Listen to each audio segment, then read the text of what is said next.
오늘 이 자리에 앉으신 분들 한번 보십시오. 이렇게 많은 군인들을 불러서 앉혀놓고 한 한마디도 질의도 하지 않고 그냥 앉혀놓고 망신만 시키고 있습니다. 이건 군을 망신시키기 위해서 이거 하는 것이지 여야 합의해서 질의도 안 할 사람을 왜 부릅니까? 위원장님, 여기 부를 사람들에 대해서는 정말 질의할 사람들 불러주십시오. 군인들 이렇게 망신 주면 이 화가 누구한테 돌아갑니까? 국민들한테 돌아갑니다. 이상입니다. 한 의원님, 질의하겠습니다. 그걸 망신이라고 말씀하시면 좀 과한 표현 아닙니까? 이게 다 조직의 개선상에 있는 분들이기 때문에 제가 여러 가지 조치를 취하겠습니다. 네, 시작하십시오. 질의하겠습니다. 군의 고급 장교들이 이곳에 죄인처럼 앉아있는 모습이 정말로 참담합니다. 여러분이 죄를 지었습니까? 3시 여러분들 가슴 속에 나는 죄인이라고 생각합니까? 군은 명령에 의해서 죽고 사는 집단입니다.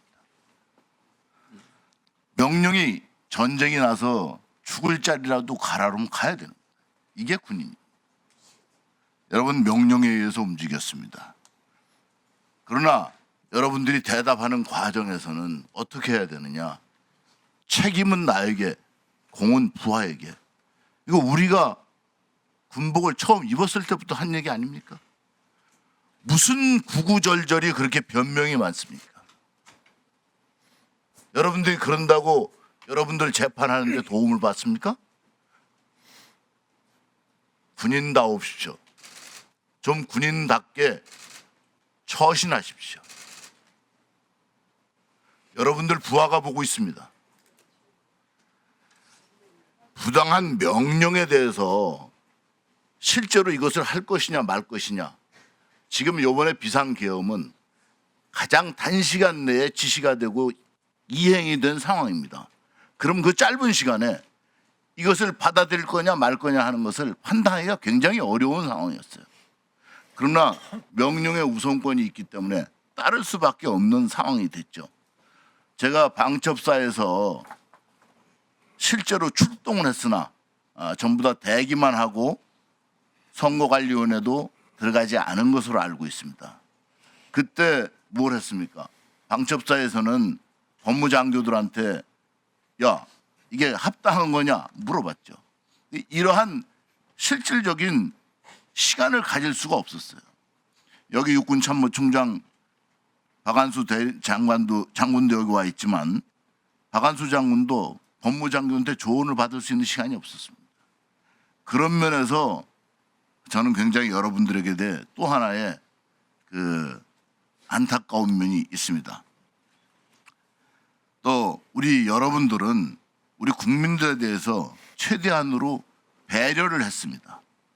출동한 부대들이 배려한 점은 앞으로도 참작이 돼야 됩니다. 여러분들에 대해서 이렇게 생각해요. 계엄이든 대침투 작전이든 정규 작전이든 실제로 얼마나 많은 워게임을 하고 검토를 합니까? 또 얼마나 많은 연습을 합니까? 또 훈련을 합니다. 이렇게 준비되지 않은 것은 성공할 수 없습니다.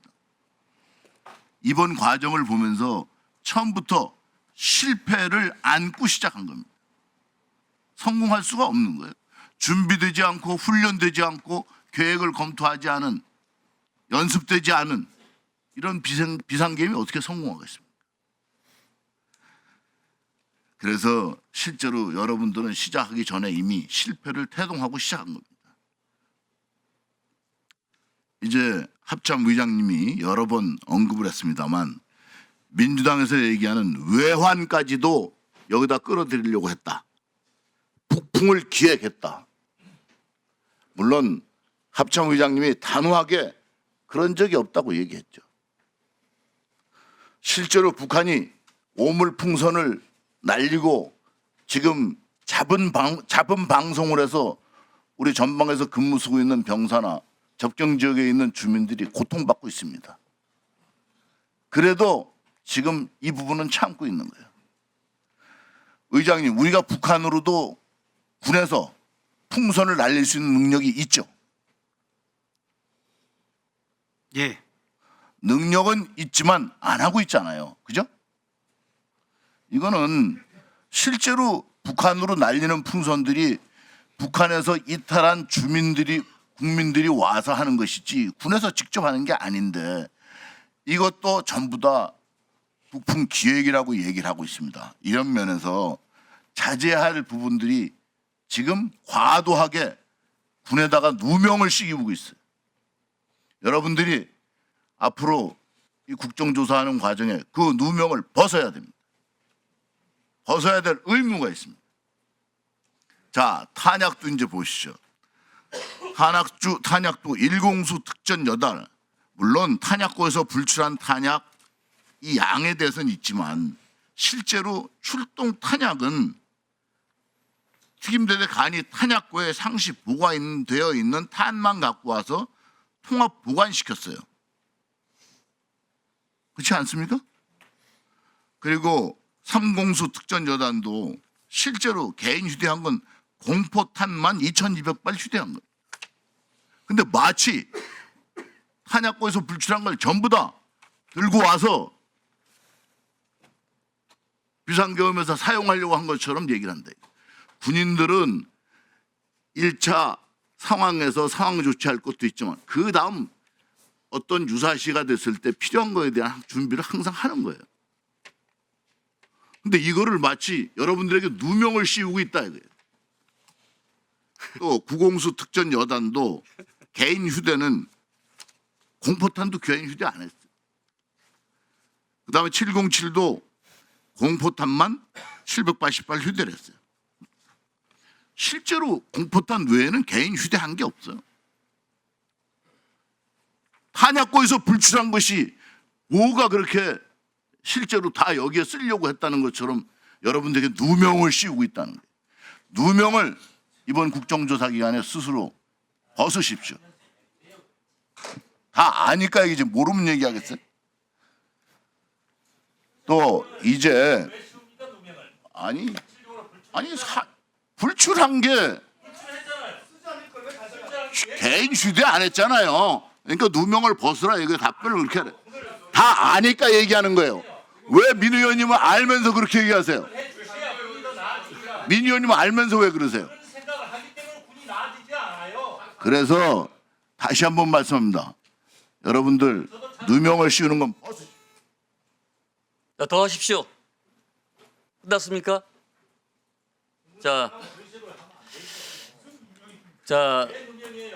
박한수 겸사령관, 예, 군은 국민의 군대죠. 예, 그렇습니다.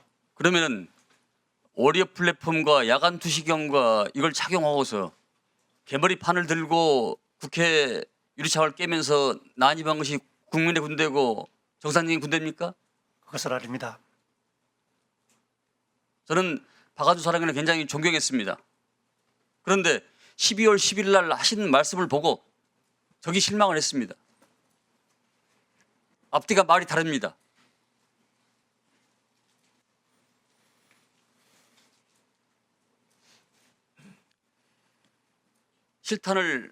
공포탄과 실탄을 탄약고에서 분출을 한 것은 그건 이미 유사시 쓰기 위한 저는 핵이라고 판단합니다. 그것이 5만 발이 됐든 12만 7천여 발이 됐든 18만 발이 됐든 이건 더 조사해봐야 알겠지만은 광주의 이후에 이 선곡했으면 엄청난 저는 피비린내가 났다고 저는 판단합니다. 오전 회의를 마치기 전에 한 두 꼭지만 제가 드리겠습니다. 자, 김용대 드론사령관 나와 계신가요? 네. 의원님들 질문에 지난번에 보니까 그 확인해 줄 수 없다, 답변해 줄 수 없다 이렇게 했던 모습이 보이던데 이번에 드론사가 직접적으로 자료를 확인된 자료가 매우 수상한 대목이 많아요. 그래서 지난 1월 달에는 드론사 군수참모가 제출한 자료가 23년 10월 달 드론사령부가 창설한 이후에 4대가 파손이 됐다고 말씀을 하시고 제출을 했고 지난 11월 달에는 총 6대가 파손됐다고 이렇게 제출을 했습니다. 드론사의 그 군수처가 그 은폐 목적으로 저는 축소했다라고 생각하는데 이게 저는 공문서 위조라고 봐져요. 우리 사령관께서는 지난 10월달에 불시착한 소형 드론 2대가 있었지 않습니까? 이것이 어디서 무엇을 하다가 이게 추락이 됐죠? 거기가 지금 연천의 백일이 비행장이죠, 거기가. 네, 뭘 하다가 이렇게 추락을 했죠?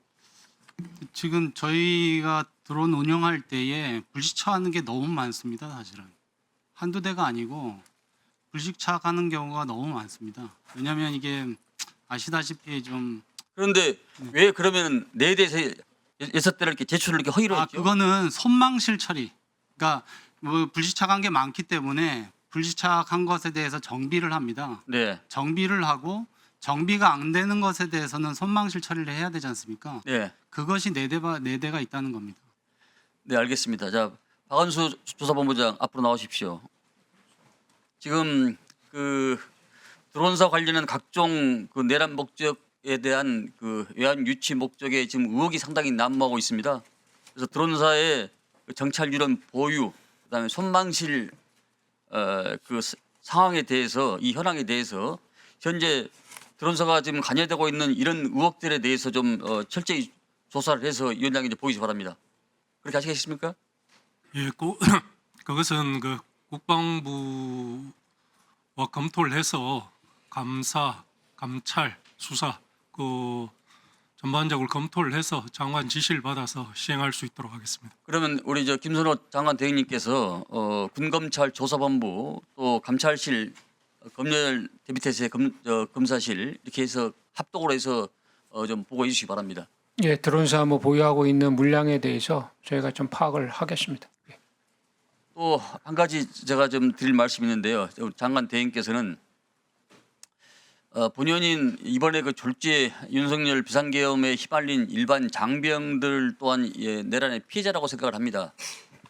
여인영, 이준우, 문상호 등 주요 계엄의 종사자들 명백한 반역자지만은 적법 절차 없이 이법하게 계엄에 편성된 장병들은 전 죄가 없다고 판단합니다. 그래서 계엄 당시 배속 절차에 없이 거치지 않았기 때문에 저는 그런 판단을 합니다. 그러나 단순 가담자, 또 부역 행위자, 적극적인 수행자 이들의 경중을 좀 저는 나눌 필요가 있다고 생각합니다. 동시에 12월 3일 날 육군본부에서 계엄이 해제됐음에도 불구하고 계엄사령관의 지시를 받고 03시에 33명, 34명, 다시 말해서 장군단 12명과 영관급 24명이 탑승을 하고 서울로 오다가 다시 사령관의 지시를 받고 계엄사령관 지시를 받고 다시 또 복귀하지 않았습니까? 이 부분에 대해서도 저는 주모자와 적극 가담자, 소극적인 수행자 이런 식별을 해서 조사해서 보시기 바랍니다. 반드시 저는 이 징계 절차가 있어야 한다고 생각합니다. 그렇게 하시겠습니까?